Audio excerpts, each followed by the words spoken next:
Headline Society, I think they've been conditioned. We've all been conditioned. I've been conditioned. I'm not above anything to look at headlines and to not realize the details. And that's why we are going to be destroyed if we don't listen. All right, I'm going to leave, but they found it. It's Dr. Emilio Lizardo from the movie Buckaroo Banzai. So can we play the theme of Buckaroo Banzai one more time as they cue this up? John Harmon, can you find that again? Just let me know when you have it.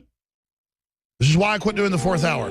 Crashing through the lies and disinformation. Because when I've been on air 3 hours, after that I begin to Jones on the GCN turn into my real Radio self. Network. Which is a big goofball. Yeah. I like it. Who would be crazy enough to actually take on the New World Order and win? Now, as this is rolling together, mix the two, let's show people a clip of Emilio Lizardo. There you go. Turn up the audio on that, please.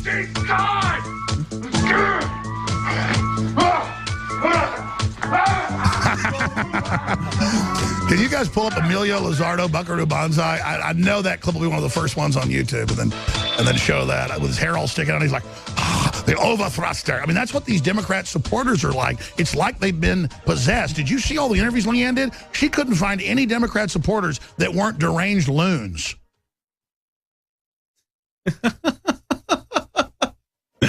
I think we should show the snails, too. Did we find it? Here, can we please find Emilio Lizardo? Or Buckaroo Banzai? This is key stuff. Actually, it's good because, you know, you talk about serious stuff all day. This is, it's fun to do this every now. A curse of you, a Buckaroo Banzai. All right, it's yours. I'm leaving, Anthony. I have a lot of work to do. Hey, we always come here and have fun and talk about this stuff, and then you say, all right, I'm leaving. Now you get serious. Now you talk about... Oh, there's Lizardo right there. Back it up. Let's see him. I did that just from memory, and it was funny Buckley picked up on it. Here we go. Here, let's turn up the audio on this. Oh, there's no audio? Okay. All right, that's it. Lizardo's left the building, and so have I. Anthony, go ahead. I'll tell you what I'm going to do. Got news here I want to cover, including this craziness. Scientists growing human organs inside pigs to create chimeras. But guess what? They've been making chimeras for a long, long time. Got stories about that. And back in the day when we used to talk about it, I would talk about it. I heard Alex talking about it a long, long time ago. Oh, that's craziness. You're crazy. Chinese cows making human breast milk from 6-7 years ago. Human animal chimeras were already unlocked and discovered in the UK. It's all craziness. But guess what? Like I said, like we were talking about earlier, the world is crazy. We've got more about Oklahoma police seizing your bank account and how they can do that. Towns banning front yard gardens. Venezuelan middle class dumpster diving for food. Going to talk about a lot of that. But first, what I wanted to do, and it's pressing. We're going to have to cut off the end of it, and you can see the rest on the Alex Jones YouTube channel. Is I wanted to play this full Drudge video because we played the 2-minute version of the Drudge warning before. Yesterday, we played it a little bit today and yesterday. But this video really summarizes all of it. When Matt Drudge came on Alex's show, he really hit a lot of key points. So if we have that ready, I know it's a lot of craziness going on back there in the production area.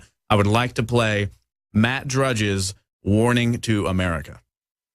It's been more than 16 years since Matt Drudge gave his historic speech at the National Press Club on June 2nd, 1998.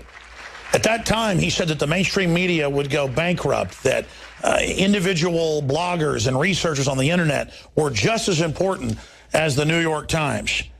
The controlled state-run media had a field day making fun of Matt Drudge. But today, their hubris has drained away, and they're no longer as arrogant as they once were. Now we see calls for the FCC to regulate print news and online news. And we see establishment publications like Time Magazine, Newsweek, and the New York Times battling to keep from going completely bankrupt and imploding. It turns out pretty much everything that Matt Drudge said in that 40-minute speech has now come true. Well, Matt Drudge is saying a lot of things today that the mainstream media is still laughing at. Why do they laugh at people that have been proven right over and over again? Here are some of the most important moments, in my view, from Drudge's speech. And we're also adding headlines from over the years to show just how much of what he had to say came true. This is something new. This marks the first time that an individual has access to the news wires outside of a newsroom.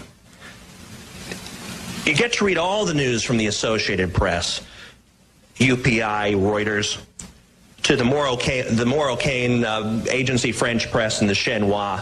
I'm a personal fan of the Chinois press. And time was, only newsrooms had access to the full pictures of the day's events. But now any citizen does. We get to see the kinds of cuts that are made for all kinds of reasons. Endless layers of editors with endless agendas changing bits and pieces, so by the time the newspaper hits your welcome mat, it had no meaning. Now with a modem, anyone can follow the world and report on the world. No middleman, no big brother.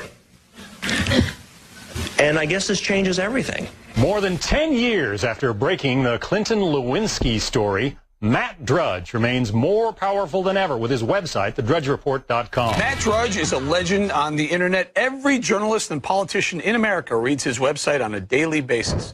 When radio lost out to television, there was anxiety. The people in the radio business were absolutely anxious and demanded government stop the upcoming television wave. Television was very nervous about other mediums coming forward, cable. The movies didn't want sitcoms to be taped at movie studios for fear it would take away from the movies.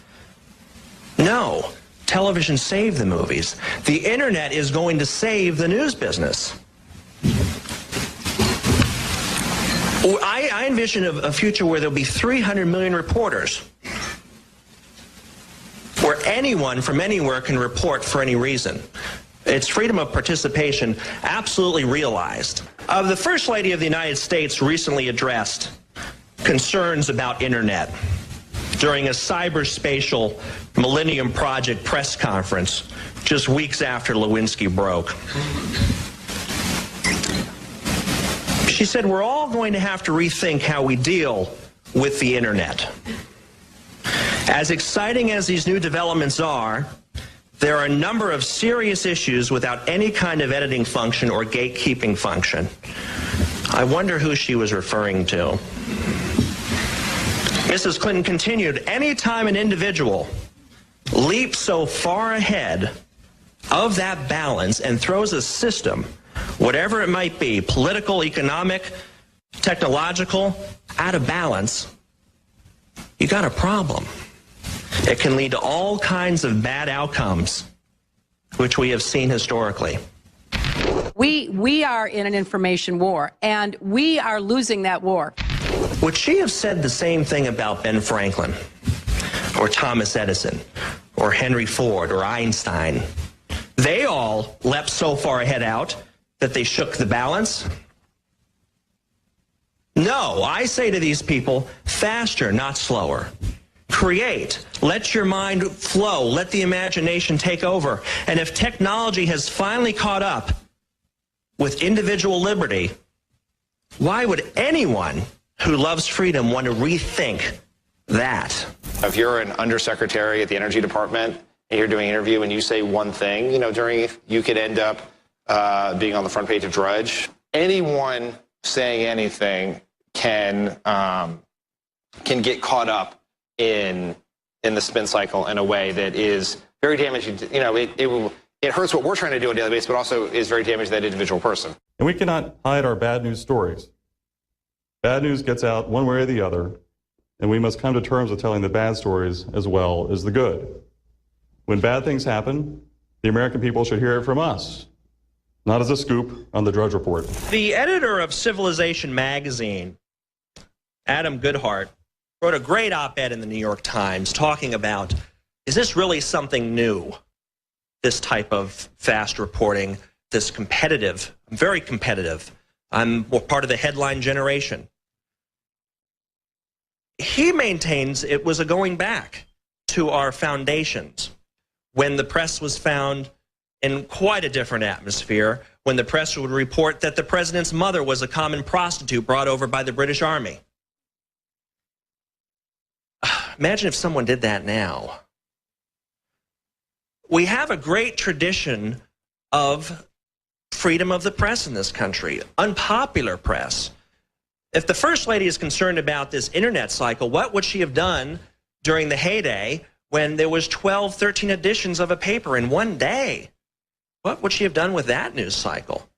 That's the foundation. That's what makes this club great, is the tradition. And I think we have a tradition of provocative press. And that I maintain that I'm the new face on that. I'll take that for a season. But a lot of the stuff I do is serious stuff. I was first to report that the encryption was missing from a Loral satellite, for example, a couple weeks ago. I didn't see the main press reporting that one. So not everything I do is gossip or bedroom. To the contrary, I think that's just an easy label to dismiss me and to dismiss the new medium. But I'm excited about the launch of this internet medium, and I get freedom of the press belongs to anyone who owns one.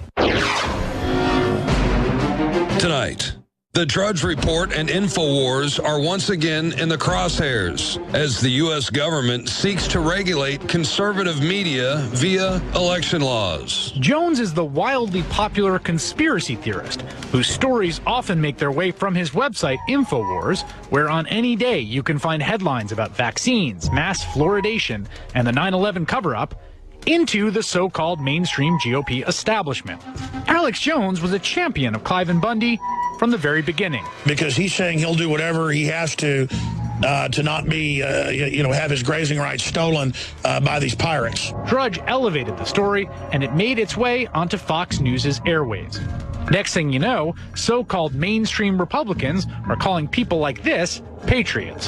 The conservative website that's called The Drudge Report pulled out all the stops today to promote a big, new, bombshell video. Today, the leading conservative website's headline was this: Civil War, Senate to go for handguns. I'm an addict. I'm a Drudge addict. Actually, my homepage is actually something else, National Review, but I find myself going to Drudge all the time because as a communications professional, you can tell what's going to come down the pike. If there's a siren on Drudge Report, you're like, oh boy, better go knock on the Oval Office door and let them know what's going to happen. Walkergate. Yes, we're calling it that. It's the latest Hillary conspiracy theory that set the internet ablaze after the Drudge Report questioned whether Clinton was using a walker in this People magazine cover photo. Well, internet pioneer Matt Drudge created a firestorm over the weekend, tweeting, "Just paid the Obamacare penalty for not getting covered. I'm calling it a liberty tax." But a White House representative firing back, tweeting, "Flat lie, no fee for previous years." Scary how much influence he once had. And then the White House shot back and said, made some cheap shot about, oh, he used to be relevant. Are you kidding me? Matt Drudge used to be relevant? Let me give you the numbers. In 1 month, go on the website, almost 810 million unique views on the Drudge Report. I guess that a nice Twitter fight between the White House and Matt Drudge. People had suggested I start a mailing list. So I collected the emails and set up a list called the Drudge Report. One reader turned into 5, then turned into 100. And faster than you could say I never had sex with that woman, it was 1,000, 5,000, 100,000 people. The ensuing website practically launched itself. That is the video about what Matt Drudge said ultimately all coming true. And it's the most amazing thing when he was talking about, I foresee an age in which the internet will allow there to be 300 million reporters.